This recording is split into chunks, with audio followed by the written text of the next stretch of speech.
이 시간 우리에게 주시는 하나님의 말씀은 누가복음 11장 5절에서 13절까지 말씀입니다. 제가 보는 성경으로 신약 111쪽입니다.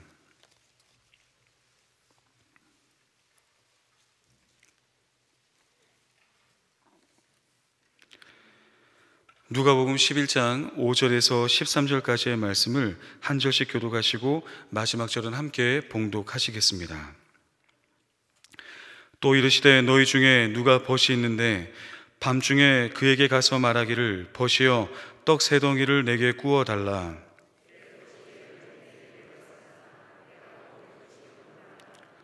그가 안에서 대답하여 이르되 나를 괴롭게 하지 말라.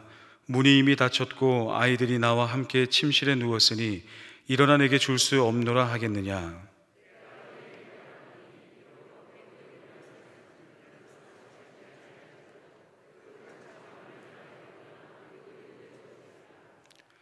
내가 또 너희에게 이르노니 구하라 그리하면 너희에게 주실 것이요 찾으라 그리하면 찾아낼 것이요 문을 두드리라 그리하면 너희에게 열릴 것이니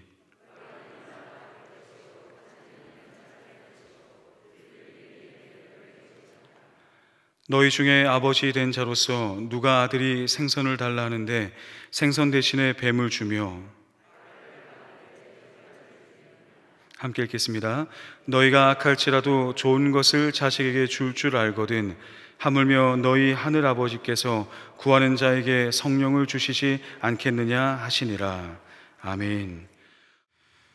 말씀을 시작하면서 학창시절 저의 가슴에 큰 울림을 주었던 시 한 편을 소개해 드리고자 하는데요, 제가 목을 좀 가다듬고 정성스럽게 시 한 편을 낭독해 드리도록 하겠습니다.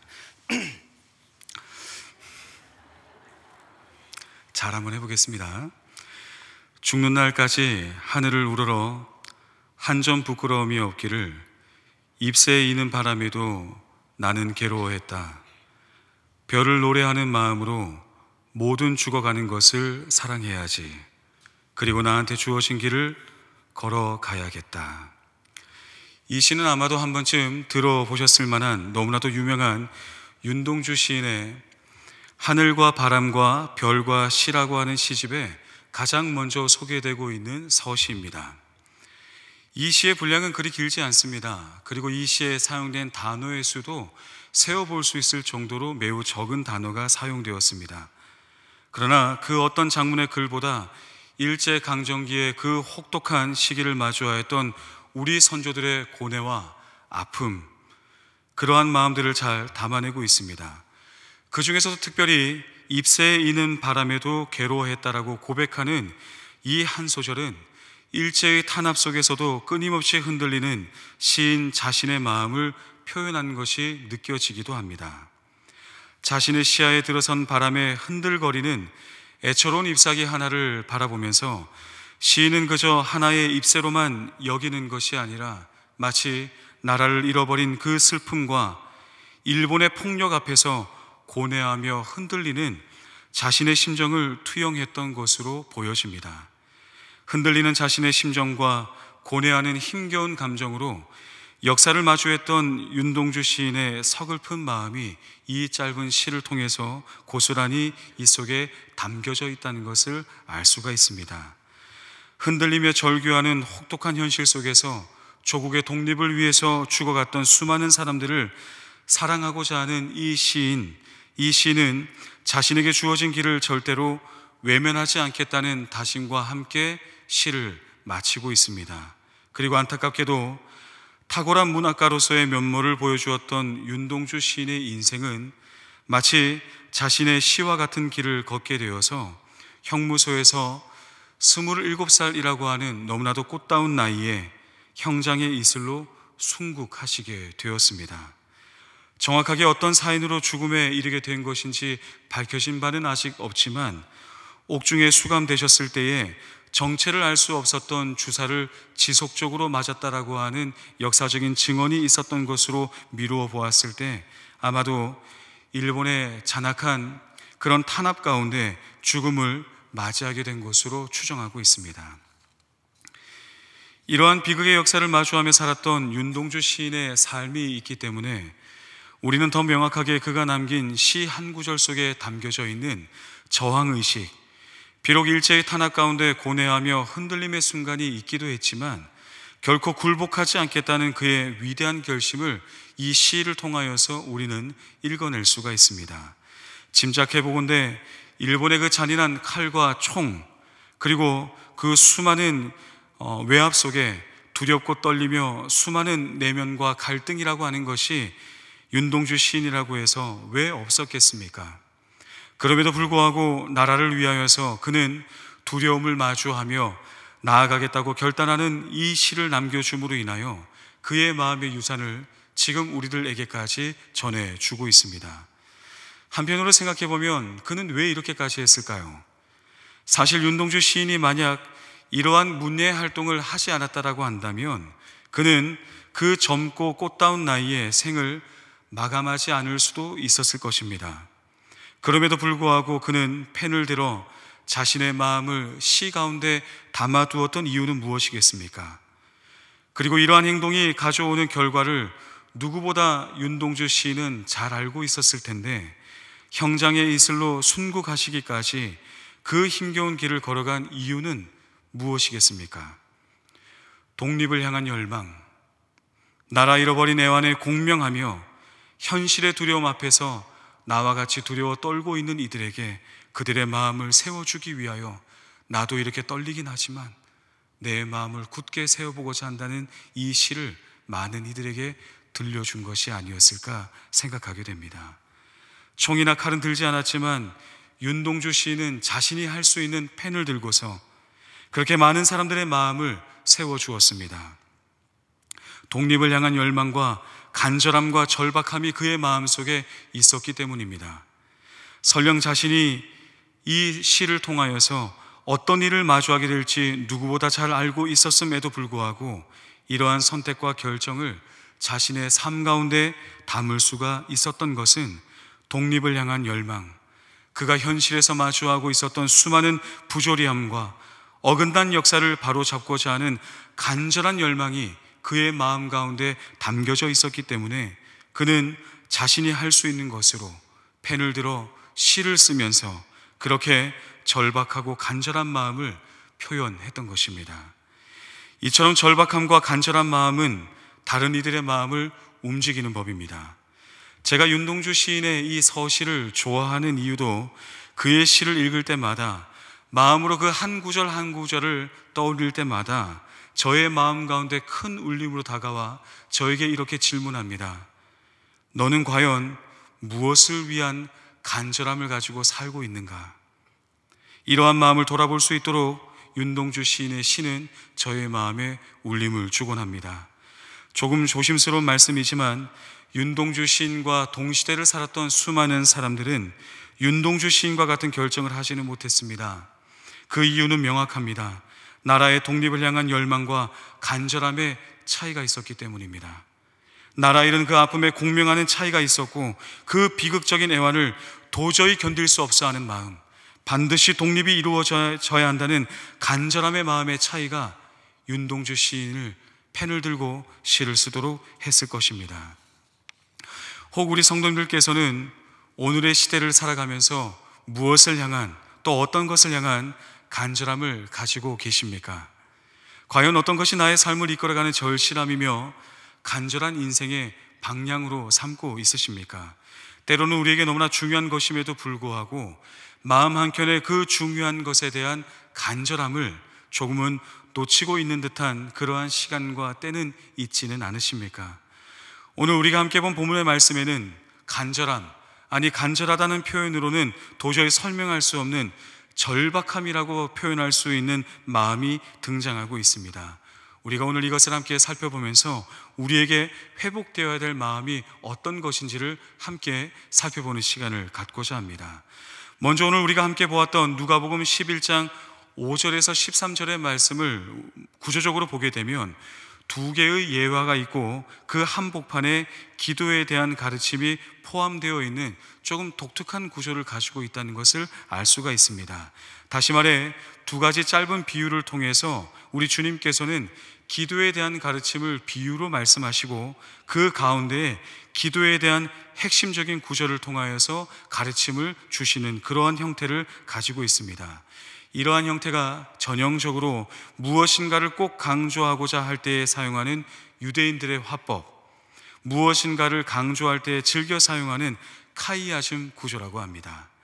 우리는 보통 기승전결이라고 해서 우리들이 주로 사용될 때는 앞에서부터 점진적으로 중요한 내용을 다루어서 마지막에 이르러서 결론과 핵심을 강조하는 그러한 형태를 우리는 조금 익숙하게 생각할 것입니다.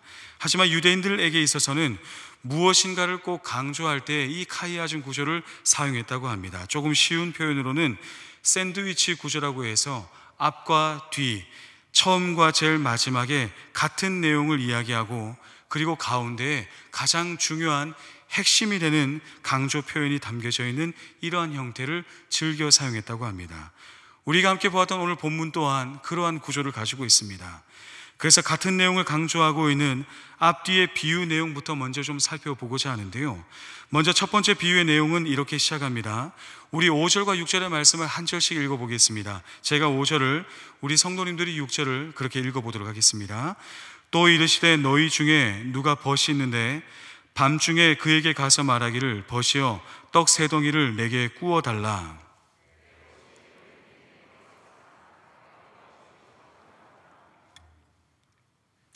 이 대목은 실제로 있었던 사건을 묘사하는 것이 아니라 유대 사회에서 있을 법한 비유의 이야기, 비유의 말씀을 들려주고 있는 것이라는 것을 아는 것이 굉장히 중요합니다. 그렇다면 여기에서 중요한 것은 누가 무슨 일을 했느냐가 아니라 지금 이 비유의 말씀을 왜 하고 있는가라는 것이 매우 중요하다고 하겠습니다. 비유의 내용은 이렇습니다. 유대 사회에 벗이 있었습니다. 친한 지인이 있었는데 그가 밤중에 자신을 갑작스럽게 찾아옵니다. 그리고 지인이 하는 말이 조금 가관입니다. 6절을 보게 되면 이 지인에게는 특별한 사정이 있었는데 그 사정이 무엇이냐면 여행 중에 또 다른 지인이 자신을 찾아오게 되었고 여행 중에 온 그 지인에게 자신이 아무것도 먹을 것을 내어줄 형편이 못 되니 지금 내게 떡과 먹을 것을 조금 내놓으라 하는 것입니다.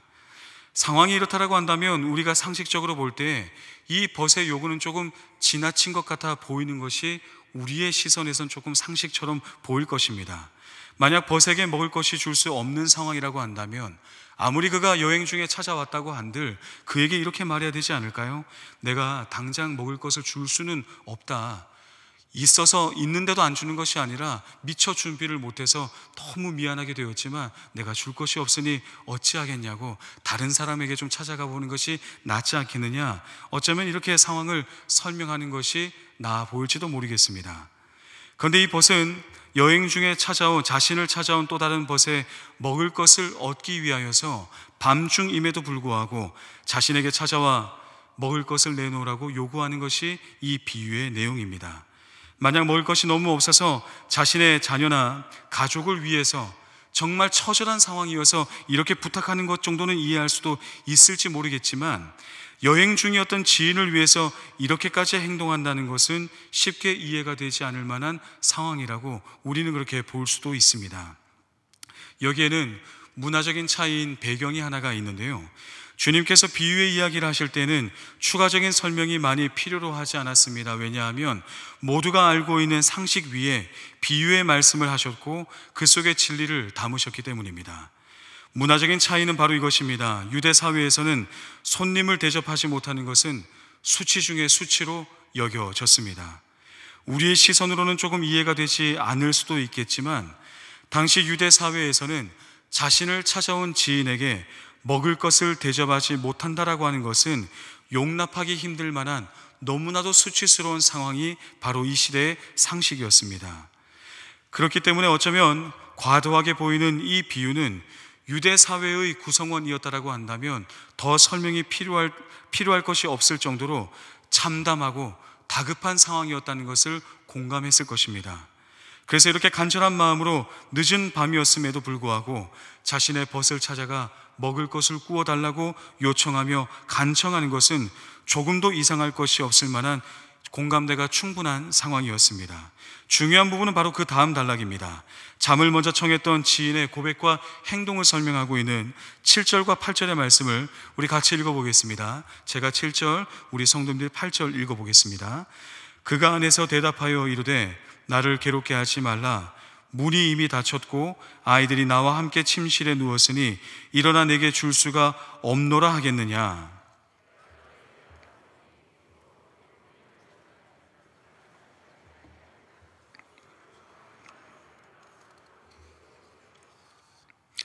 7절의 말씀은 비유 속에 등장하고 있는 그 친구, 그 지인, 그 벗의 독백이 아니라 예수님의 설명입니다.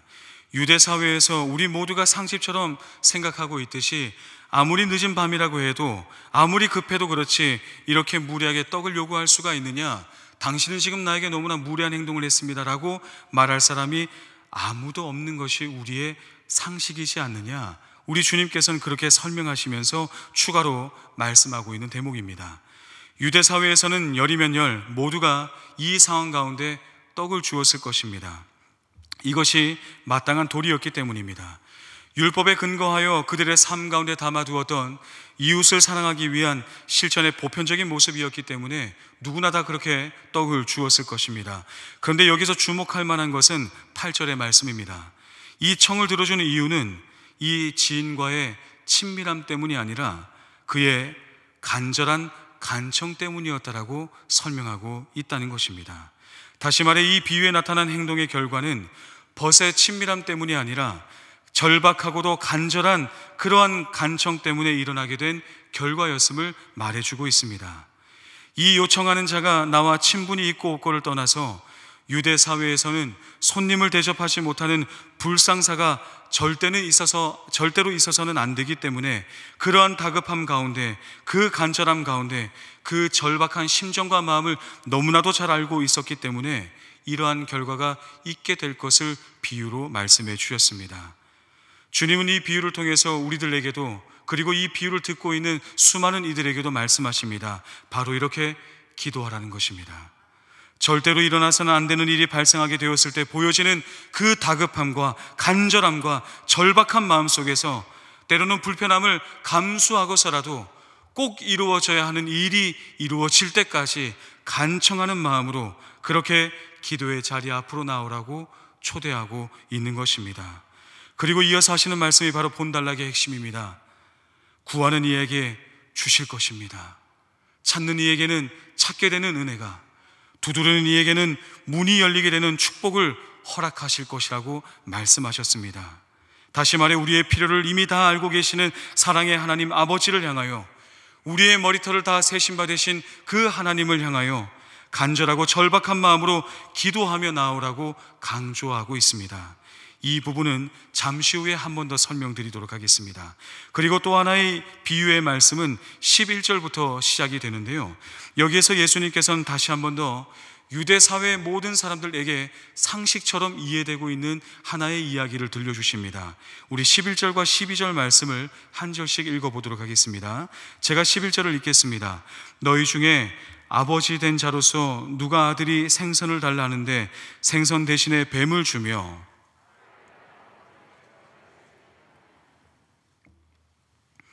이번에는 아버지와 아들의 관계를 비유로 하여 그 간구와 간청의 의미를 풀어서 설명하여 주고 있습니다.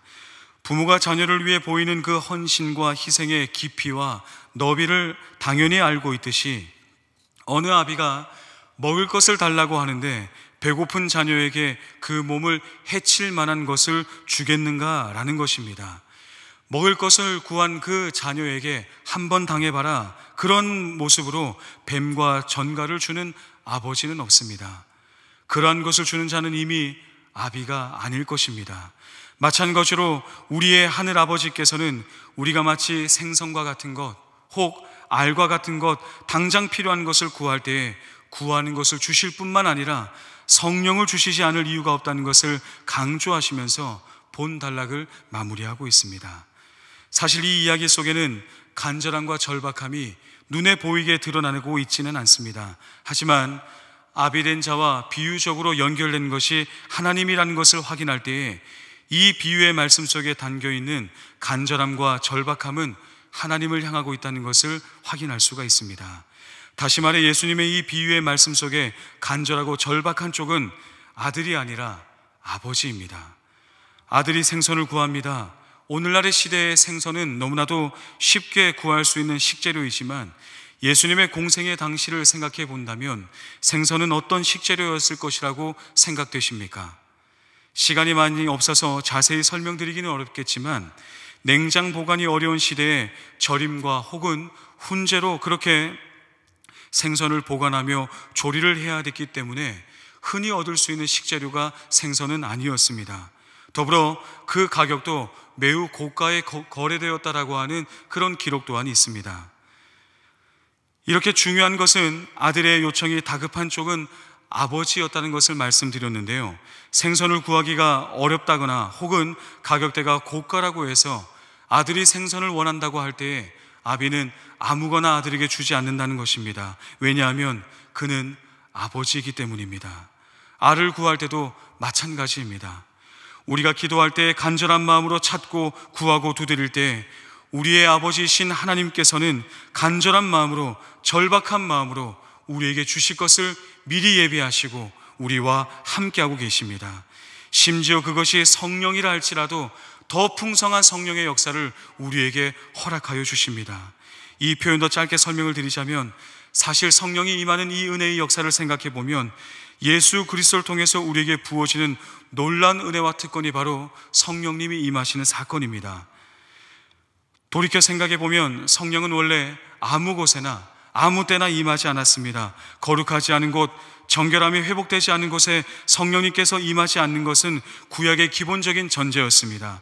그럼에도 하나님께서는 그 대전제마저도 다급하게 바꾸시며 예수 그리스도를 내어주심으로 말미암아 아무런 자격이 없는 자들에게까지 성령을 부어주시는 놀라운 은혜를 우리 모두에게 그 놀라운 사랑을 허락하여 주신 것입니다.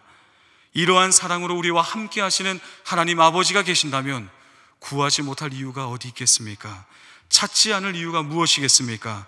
구하는 이의 그 절박한 심정에 응답되지 않을 이유가 없고 사랑하는 아들을 위해 그 필요한 것을 채워주시기 위하여 심지어 아무런 자격이 없는 이들에게 성령 하나님을 부어주시기까지 우리와 함께 하시는 놀라운 사랑의 하나님이 우리와 함께 계신다고 한다면 우리가 기도하지 않고 머물러 있을 이유가 하등없다는 것을 다시 한번 말씀을 통해 깨닫게 됩니다.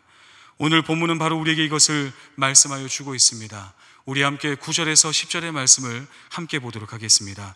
9절을 제가 읽고 10절을 우리 성도님들께서 읽어주시도록 하겠습니다. 내가 또 너희에게 이르노니 구하라 그리하면 너희에게 주실 것이요 찾으라 그러면 찾아낼 것이요 문을 두드리라 그러면 너희에게 열릴 것이니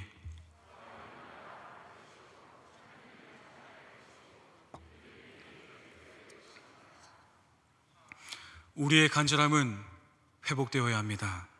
주님께서는 기도를 가르쳐 주시면서 우리에게 구하는 자가 찾게 될 것이고 두드리는 자가 또 찾고자 하는 자에게 하나님의 놀라운 응답의 역사가 반드시 있게 될 것을 말씀하여 주셨습니다. 기도의 자리로 어서 나오라. 하나님 아버지의 은혜의 품으로 나오라. 우리를 위해 다급할 정도로 준비하고 계신 그 하나님의 신실하심과 사랑의 품으로 나오라고 우리를 초대하고 있으십니다. 물론 우리가 무엇을 구하든지 원하는 모든 것을 다 주시겠다고 맹목적으로 약속해 주시는 것은 절대로 아닙니다. 하지만 적어도 아버지가 아들을 향하듯 유대 사회 속에서 너무나 다급한 상황에 이르게 될 때에 그 다급한 상황 가운데 돕는 손길을 그렇게 베풀듯이, 아니 더 정확하게는 그것들과 비교도 할 수 없을 만큼 우리 주님의 은혜의 손길을 의지하며 기도의 자리 앞에 나올 때 우리 하나님께서 응답의 역사로 우리와 함께 하실 것이라고 우리의 마음을 세워주고 있는 것입니다. 아무런 자격 없는 우리에게 십자가의 선물을 주신 주님께서 자신의 이름으로 기도하는 그 모든 것 가운데 놀라운 응답의 역사로 그 특권을 우리와 함께 하실 것이라고 기도의 자리로 초청하고 있습니다. 주님의 이 말씀을 마음에 담으시고 한 주간의 삶을 살아가실 때에 하나님의 은혜를 구하는 기도의 자리를 힘써 지키시며 이러한 하나님의 은혜가 있다는 것을 잊지 마시고 구하시고 찾으시고 문을 두드리며 하나님의 은혜를 갈망하는 기도의 사람으로 우리 모두가 설 수 있게 되기를 바랍니다. 특별히 22일부터 시작되는 사순절 전교인 5000시간 기도 운동 가운데 참여하실 때에 더 적극적으로 열정을 다하여 우리가 함께 참여하시며 기도의 자리 가운데 절박한 심정을 담아 우리와 함께 하시며 우리의 삶 가운데 놀라운 은혜를 예비하신 그 하나님의 은혜의 역사를 기대하고 소망하는 마음으로 그렇게 풍성한 기도의 은혜를 누리게 되시는 우리 모든 성도님들 되시기를 간절히 바라겠습니다. 함께 기도하겠습니다.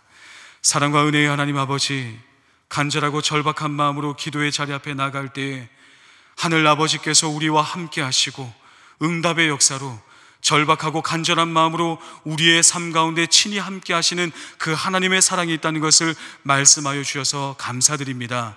한 주간을 살아갈 때 기도의 무릎을 다시 한번 주님께 올려드리며 절박하고 간절한 마음으로 우리의 기도의 제목들을 주님 앞에 올려드릴 수 있는 기도의 영성을 세워갈 수 있는 사순절의 기간 될 수 있도록 은혜 허락하여 주시옵소서.